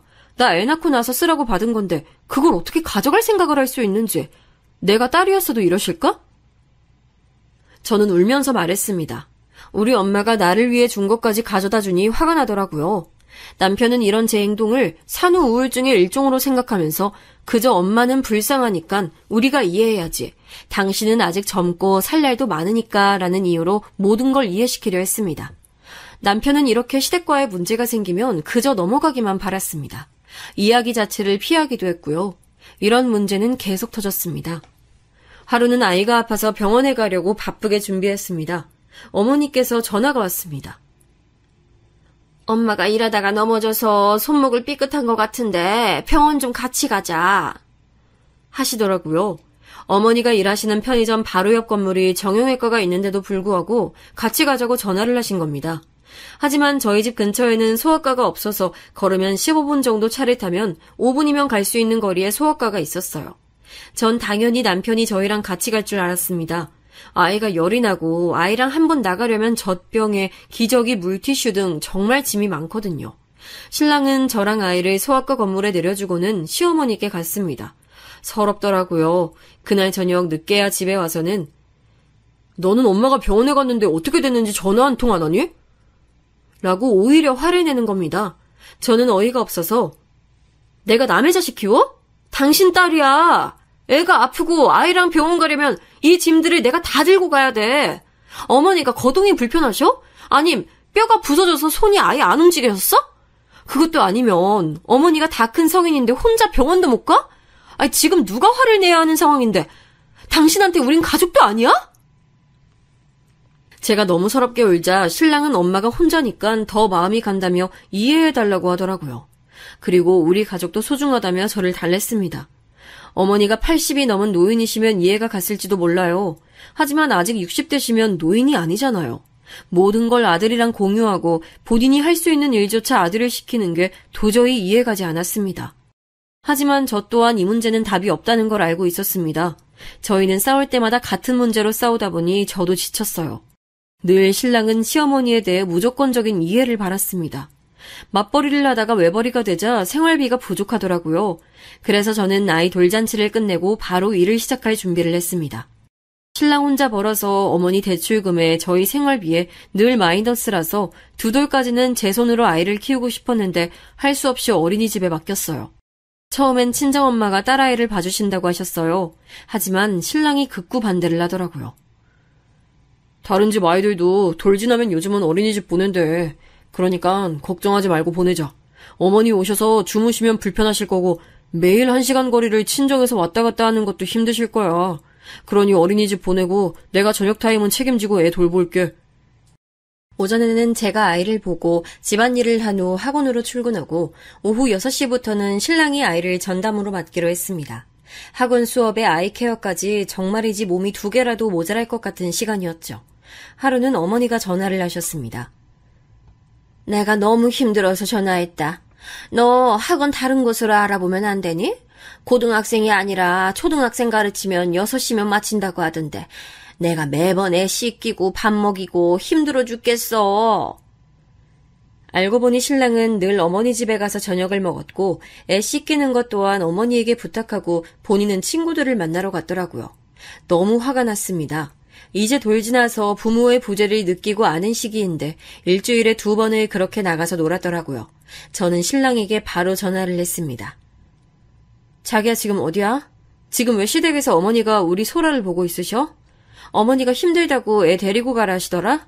나보고 학원 옮기래. 당신 지금 뭐 하는 거야? 아, 오랜만에 친구 좀 만났다. 나 이제 30대 초반인데 친구랑 좀 놀 수도 있지. 애 태어나고 친구들 밤새 놀 때 난 한 번도 그렇게 논 적도 없고 아니 나도 숨 좀 쉬고 살자. 그리고 엄마가 나보다 소라 더 잘 봐. 우리 엄마한테 소라 맡기고 돈 드리면 안 돼? 엄마 편의점 아르바이트 그만하시고 소라 봐주시는 돈 드리면 되잖아. 남편은 시어머니가 소라를 전담으로 맡길 바랐고 우리가 그 집으로 들어가길 바랐습니다. 하지만 전 시댁살이만큼은 정말 싫었습니다. 그리고 아이를 키우는 성향도 너무나 달랐습니다. 저는 TV를 보여주는 건 최대한 늦게 하고 싶었고 음식도 3살 전까지는 어른들 먹는 것처럼 간이 센 음식 대신에 아이를 위한 음식을 해주고 싶었죠. 늘 오전에 출근하기 전 아이를 위한 반찬, 국을 준비하고 가는데 어머니는 제가 한 음식이 맛이 없어서 애가 안 먹는 거라고 돌진한 아이에게 김치를 씻어서 주거나 드시던 숟가락으로 애한테 밥을 먹이시는데 정말 싫었어요. 요즘 젊은 시어머니들은 며느리 눈치를 본다고 하는데 저희 시어머니는 전혀 그런 거 없었습니다. 한 번은 제가 조심스럽게 말씀드렸어요. 어머니, 우리 소라가 들깨 알러지가 있어서 음식은 제가 만들어 놓은 걸로 먹여주시면 안 될까요? 그리고 벌써 어머니 드시는 사탕이나 초콜릿 주시면 안 돼요. 적어도 카페인이 든 초콜릿은 3살은 돼야 먹을 수 있는 음식이고 애가 자꾸 이런 음식만 먹으려고 하니까 밥을 안 먹네요. 나도 우리 선호 다 키워봤어. 아무거나 잘 먹여야 애가 잘 크는 거야. 선호 봐라. 키도 크고 잔병 치레 없이 얼마나 잘 컸는데 요즘 젊은 얼마들이 하도 유난을 떨어서 애들이 면역이 약한 거야. 아이 다 내가 알아서 먹일 테니 걱정하지 마. 네가 나보다 많이 배운 건 알지만 애는 내가 더 잘 키워. 그날 저녁 신랑이 한 소리 하더라고요. 엄마가 기분이 많이 상하셨는데 무조건 죄송하다고 빌어라 했습니다. 도대체 제가 뭘 잘못했나요? 전 제 의견을 얘기했을 뿐이고 요즘 아이 엄마들 그 정도는 다 말하고 오히려 요즘 젊은 시어머니들이 더 유기농 친환경 제품으로 먹이라고 하시는데 본인 침이 묻은 숟가락으로 먹이는 건 말도 꺼내지도 못했는데 말입니다. 그래도 남한테 맡기는 것보단 핏줄이라고 더 챙겨주시는 어머니라 더 말할 수도 없었습니다. 그리고 남편의 압박 아닌 압박이 시작됐습니다. 시어머니가 애를 전담으로 봐주시고 본인도 저녁 타임에 일을 하면 더 수익을 낼 수 있으니 걸어서 20분 거리 시댁에 같이 살자는 겁니다. 전 다른 건 몰라도 그 점은 정말 싫었거든요. 적어도 집은 딸아이와 남편 저의 가정으로 만들고 싶었습니다. 그리고 분명 같이 산다면 더 많이 싸울 게 눈에 보였습니다. 아들이 무조건 잘했다, 우리 아들 최고다 생각하시는 어머니시니 무슨 일이 생길 때마다 아들 편을 드실 거고 친정엄마께 속풀이는 하는 것도 한두 번이죠. 정말 부모님 가슴에 대못 박고 결혼해서 마음 놓고 친정도 못 가니 더 시어머니와의 합가가 내키지 않았습니다. 그러던 중 사건이 일어났습니다. 시모님이 귀향을 결정하셔서 더 이상 어머니가 편의점 아르바이트를 하실 수 없게 된 거예요. 지연아, 내가 이모가 하던 편의점 인수하고 싶은데 7천만 원만 대출해주면 안 될까? 너도 내가 일을 하는 게 더 좋잖아. 우리 아들한테 해달라고 하면 괜히 신경 쓰일 것 같고 사장님한테도 안 좋은 소리 해야 하는데 너는 그 학원에서 오래 일하기도 했고 4대 보험도 다 돼 있잖아. 어머니, 갑자기 7천만 원을 어디서 구하나요? 꼭 그 넓은 편의점 하셔야겠어요? 아르바이트 하는 거랑 점주가 돼서 하는 거랑은 차이가 많이 날 거예요. 애기 아빠랑 한번 얘기해 볼게요. 어머니는 제가 연봉이 더 많은 걸 아셨고 본인 아들에게 조금이라도 피해를 주기 싫어서 저한테 부탁 아닌 부탁을 하신 거겠죠. 신랑이랑 그날 밤 많은 얘기를 했습니다. 우리 이 집 빼서 엄마 집에 들어가서 살자. 소라도 왔다 갔다 안 해도 되고 우리 지금 대출금도 내기 힘들잖아. 당신 말대로 넓은 집에 이사 가려면 돈 모아야지. 엄마랑 같이 살면 돈 모으기 쉬울 거야. 당신한텐 엄마지만 나한텐 시엄마야. 절대 편해질 수가 없는 관계가 고부관계인데 지금 이렇게 살아도 나는 어머니한테 당신을 빌려오는 느낌인데 한 집에 살면 어머니 아들만 있고 내 남편은 사라질 것 같은데 난 정말 싫어. 지금처럼 자주 왕래하면서 사는 게 좋아. 그러면 돈은 어떡할 건데? 엄마 생활비까지 우리가 드려야 하는데 그럴 돈도 없잖아. 엄마가 이 나이에 어디서 다른 일을 배워서 할 건데 편의점 인수해서 하는 게 최선이야. 그렇게 우리 엄마한테 돈 빌려주는 게 싫어? 그럼 너 명의로 편의점 해줄게. 그럼 전세금 뺄래? 아니, 어머니가 다른 곳에서 왜 일을 못 하시는데 그저 어머니 익숙해진 일, 편한 일 찾으려고 이러는 거잖아. 내 이름으로 사업체 내는 거 난 싫어. 그리고 내 신용으로 7천만 원이나 대출이 안 된다는 거 알잖아. 그러니까 이 집 전세금 받으면 다 가능한 거잖아. 아니, 우린 가족인데 이 전세금 엄마 빌려주는 거 아까운 거 아니냐고. 저는 돈도 돈이었지만 정말이지 시댁에 합가하는 게 싫었습니다. 이 나이에 시집살이를 하는 걸 좋아하는 며느리가 세상에 있긴 할까요? 저희 부부는 일주일 동안 말 한마디 하지 않았습니다. 일주일 내내 냉전이었죠.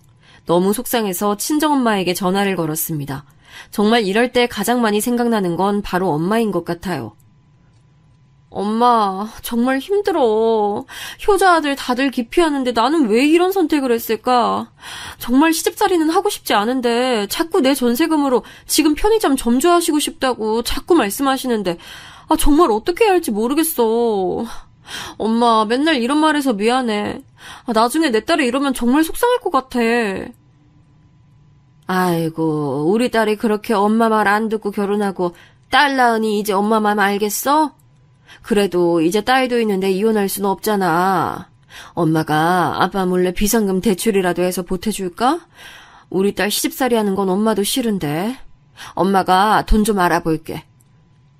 아니야, 엄마. 정말 그건 아니야. 아빠가 그렇게 반대하는 결혼할 때 절대 친정 식구들한테 돈 달라 소리 절대 안 하기로 마음먹었고 내 마지막 자존심이야, 엄마. 엄마랑 통화하고 나니 다시 한번 아빠에게 죄송한 마음이 들었어요. 결혼식 전날까지도 꼭 해야겠냐며 반대하시던 아빠. 아마 저보다 사업을 하면서 많은 사람들을 만난 아빠는 저희 시어머니와 신랑을 보면서 이런 미래를 예상하셨겠죠. 신랑과 일주일간의 냉전을 하고 있는데 어머니가 찾아오셨습니다.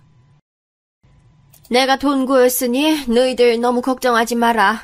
엄마 아는 지인분이 빌려주시기로 했어. 나도 괜히 며느리한테 아쉬운 소리해서 마음이 그랬는데 이번 일은 없던 걸로 하자. 하시는 어머니를 보니 일주일간의 가슴을 꽉 막고 있던 무언가가 내려가는 기분이었습니다. 남편 눈치 보여, 시어머니 눈치 보여, 양쪽으로 눈치를 보니 정말 평생 없던 위장형까지 왔거든요. 남편은 어머니가 가시자마자 제게 푸념을 하는 겁니다. 엄마가 누구한테 빌렸는지 모르겠지만 누군가에게 아쉬운 소리를 했다는 것에 대한 미안함 때문인지 아니면 본인의 연봉에 대한 미안함 때문인지 짜증을 냈습니다.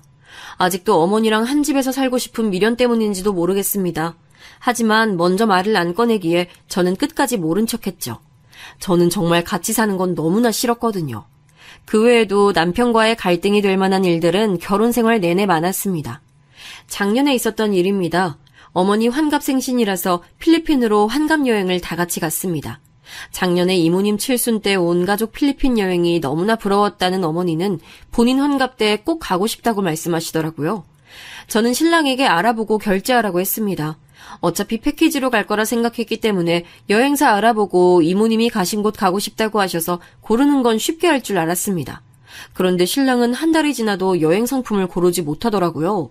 오히려 저에게 큰 소리를 쳤습니다. 너는 해외도 많이 다녀봤지만 우리 엄마나 나나 고작 한 번 가본 게 다인데 우리한테 보고 고르라고 하면 어떻게 선택하냐? 지금 우리 엄마랑 나랑 가난해서 안 가봤으니 무시하는 거야? 아니, 다른 집은 며느리가 다 골라서 결제까지 하고 한다는데 넌 혼자만 이래? 다른 날도 아니고 우리 엄마 환갑 여행인데. 라고 하는데 억울했습니다. 지금 시험 기간이라서 바쁜 거 알잖아. 그리고 내가 시간을 빼서 여행을 가려면 그만큼 보강해야 하는 것도 알면서 지금 내 탓만 하는 거야?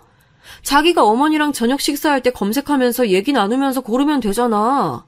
어머니 보기 좋으시라고 홈쇼핑 상품으로 내가 카톡으로 보내드렸는데 난 할 만큼 했어. 엄마가 해외여행을 한 번 가봤는데 그걸 보고 아시겠어? 똑똑한 며느리라고 엄마가 얼마나 이모한테 칭찬하는데 이런 일까지 내가 일일이 다 신경 써야 하는 거야? 아, 그래, 내가 알아서 할게. 대신 여행 가서 절대 이건 이렇다 저건 저렇다 하면서 투덜대지 마. 매번 우리 아들이 결정해야 믿음이 간다 하시는데 내가 고르면 또 이건 마음에 안 든다 하실 건데 그래서 자기 보고 선택하라 한 건데. 알았어, 내가 다 할게.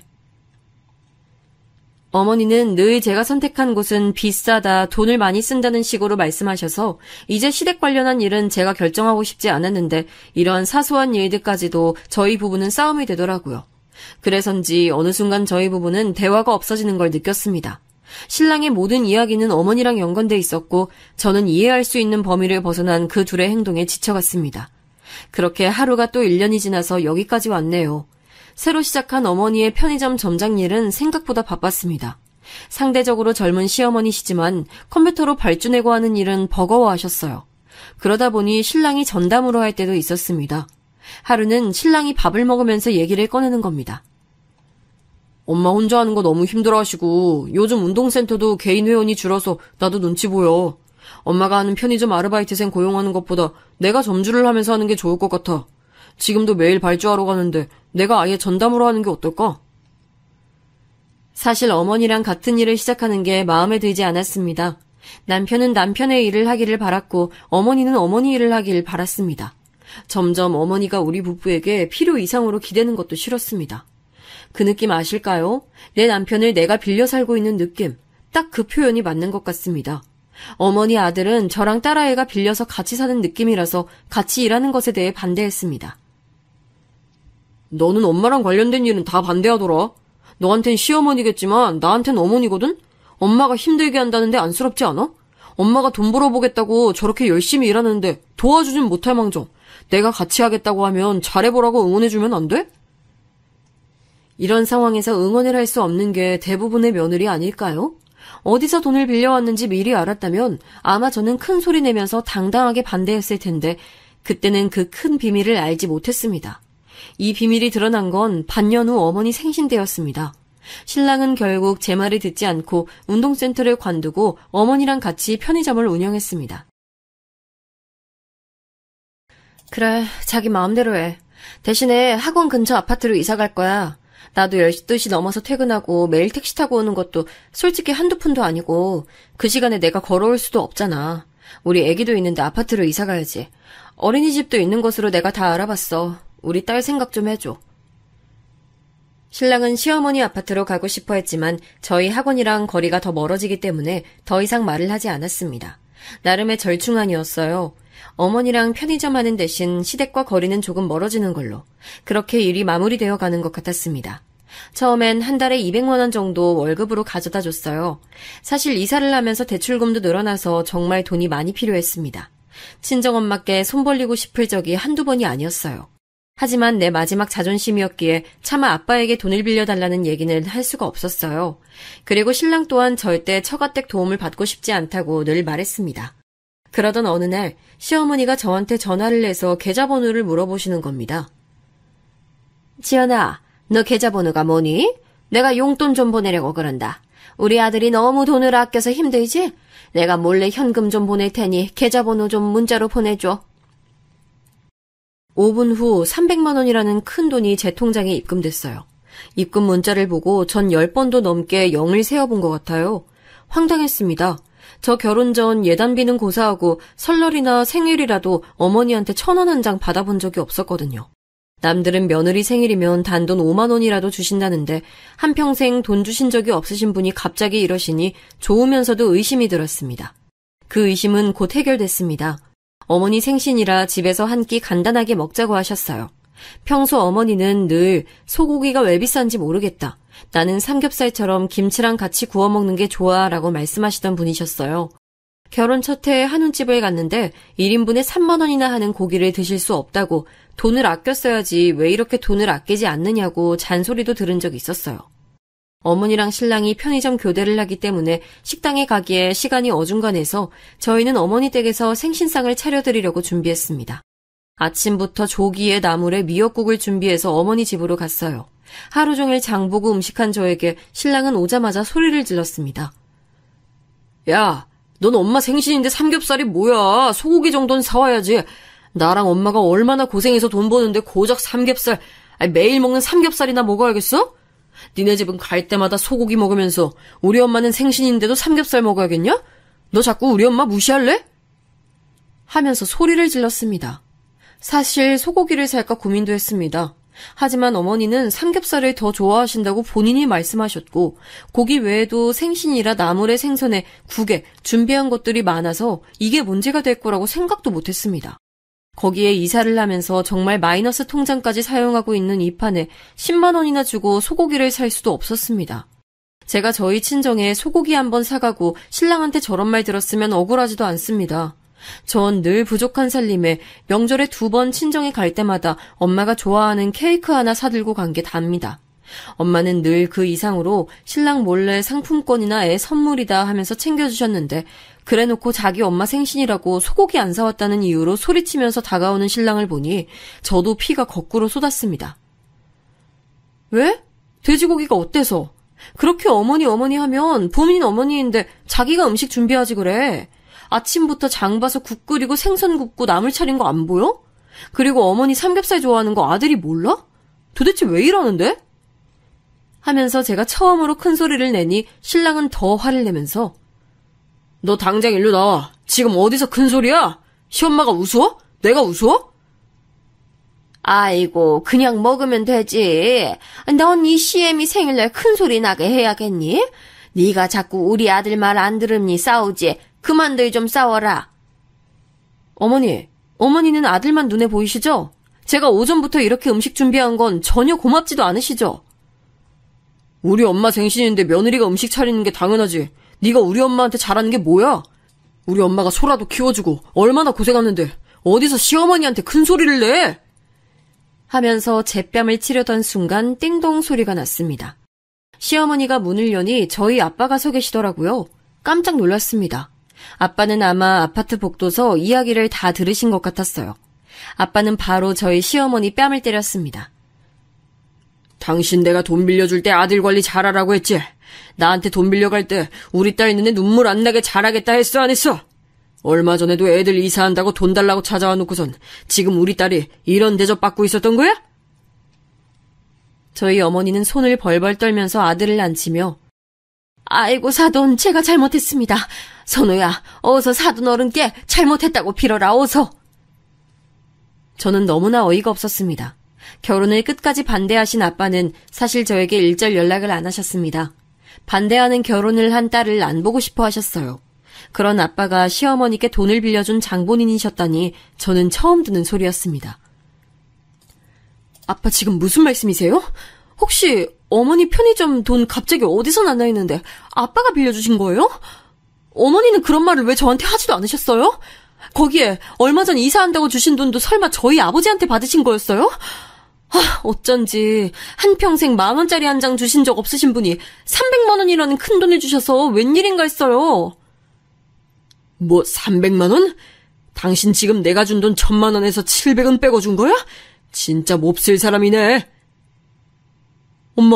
엄마 저희 정인어른한테 돈 받으셨어요? 왜요?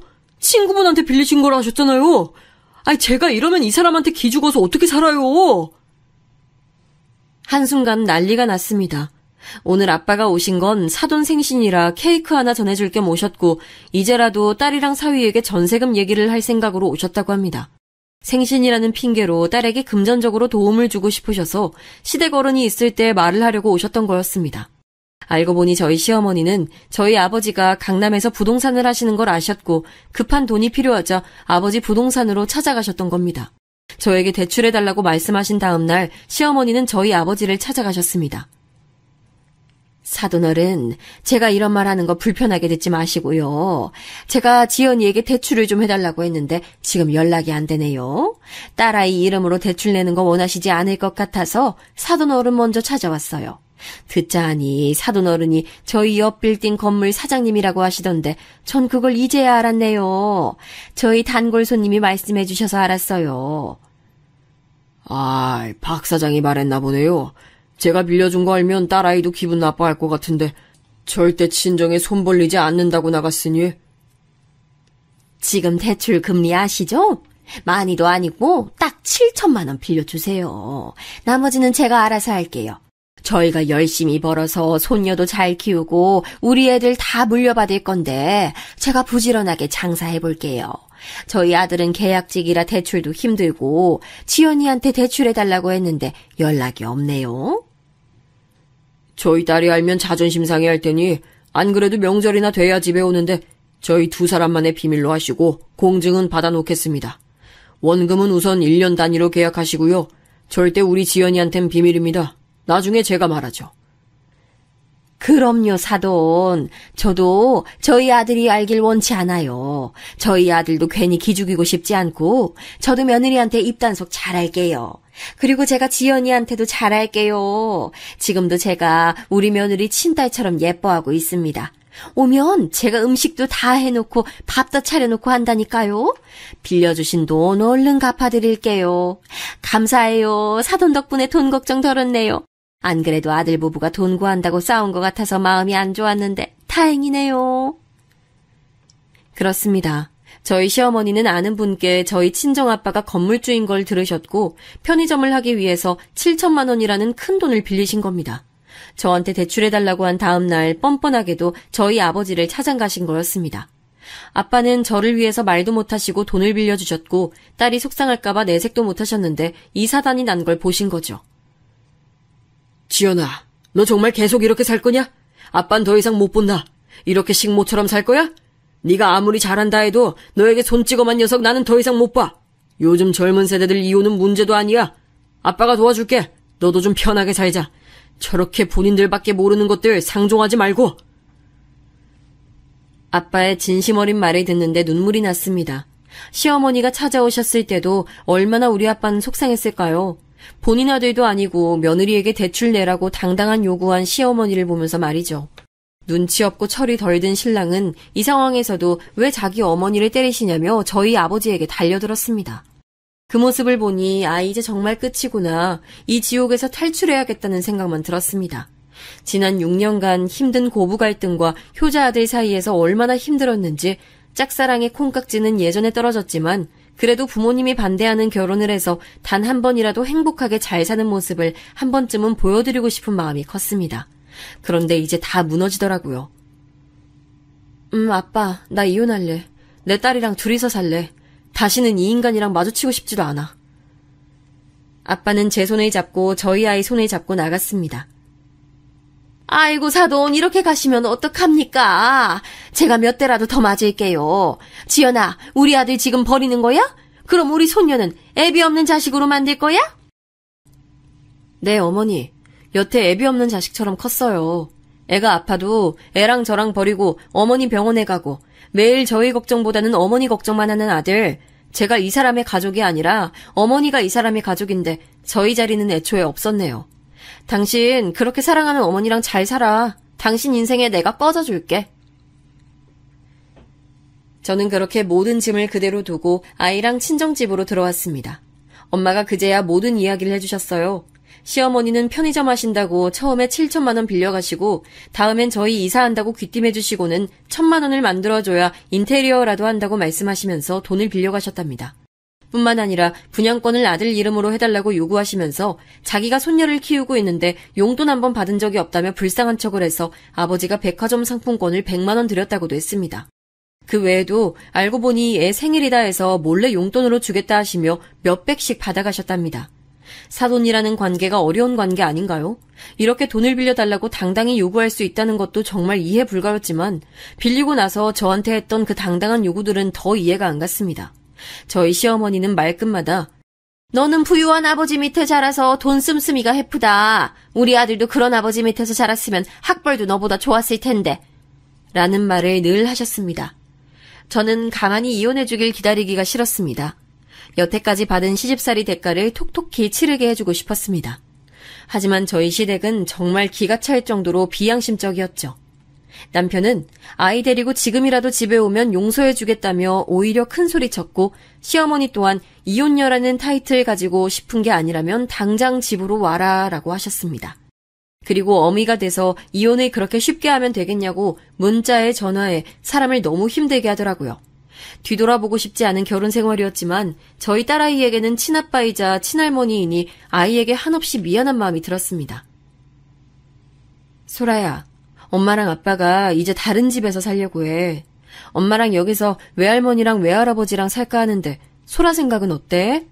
소라가 아빠 보고 싶으면 언제든 아빠 보러 갈 수 있고 만날 수 있어.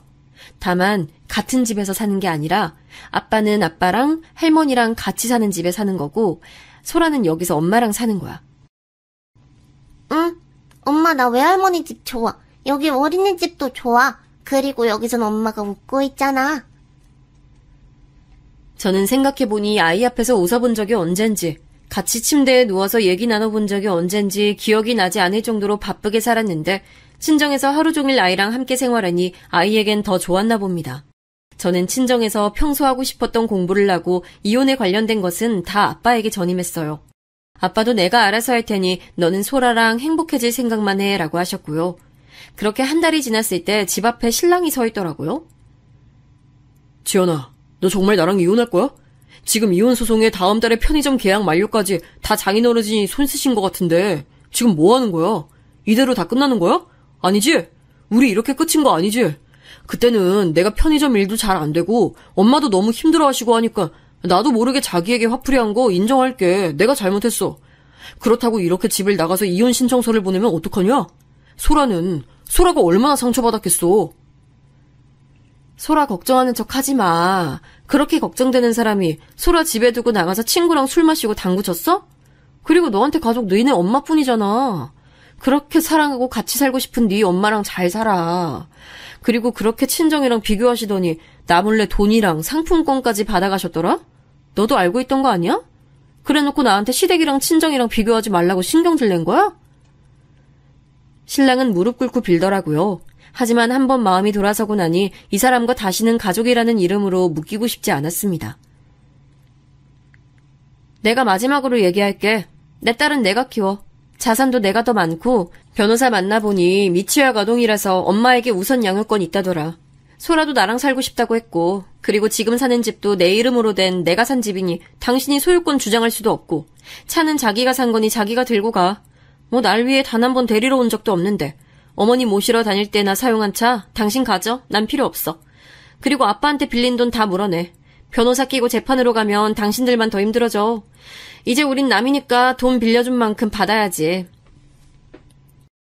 지난 결혼 생활 동안 마음속으로 생각했던 모든 억하심정을 다 토해내고 싶었지만 신랑 얼굴조차 보기 싫어서 저는 더 이상 찾아오지 말고 법원에서 보자는 말로 끝냈습니다.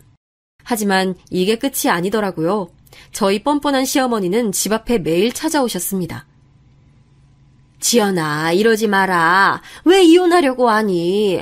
우리 아들이 엄마 좀 챙긴 게 그렇게 잘못됐니? 하면서 혼자 심파극을 찍으시고 동네 사람들 다 쳐다보고 울다가 소리치다가 저희 딸아이 이름 부르면서 할머니가 너를 어떻게 키웠는데 하면서 통곡하시더라고요. 신랑에게 전화 걸어서 한 번만 더 이 동네에서 난리치면 양육비 소송까지 할 거라 하자 시어머니를 모시고 가더라고요. 그러면서 어떻게 시어머니를 땅바닥에 앉아 계시는데 두고 보냐며 끝까지 자기 엄마 편을 드는데 왜 나는 이런 남자를 만나서 내 꽃 같은 30대를 보냈을까 후회가 됐습니다. 그렇게 2달 뒤 저희는 법정에서 만나서 모든 걸 정리했습니다. 건물주인 아빠 친구분이 계약을 연장하지 않아서 편의점을 할 수 없었던 시어머니는 그 자리를 유지할 수 없었고 저희 아버지가 법적으로 돈 빌린 걸 갚으라고 독촉하자 결국 편의점을 내놓으시면서 돈을 갚았습니다. 그 바람에 지금 살고 있는 집을 팔고 원룸으로 이사갔다 하더라고요. 거기에 그렇게 아끼던 차도 팔았다고 했습니다. 신랑에게 양육비를 안 주는 대신 친권 포기각서를 받았고 그렇게 저희 부부는 남이 됐습니다. 소문으로 듣기엔 신랑은 주식을 시작했다가 망해서 신용불량자가 됐다고 합니다. 어머니는 식당에서 설거지 하신다고 들었고요. 저는 딸이랑 지방으로 이사와서 작은 카페를 하면서 살고 있어요. 친정 부모님이 노후에 한적한 곳에서 살기 위해 사놓으신 곳에 카페를 하면서 아이랑 많은 시간을 보내고 있습니다. 하고 싶었던 번역 공부도 하면서 자격증도 따고 프리랜서로 일도 하면서 하루를 즐겁게 살고 있어요. 시어머니에게 빌려 쓴 아들 반품하고 나니 너무 마음이 편해요. 저도 제 가족들이랑 이제 행복하게 살 겁니다.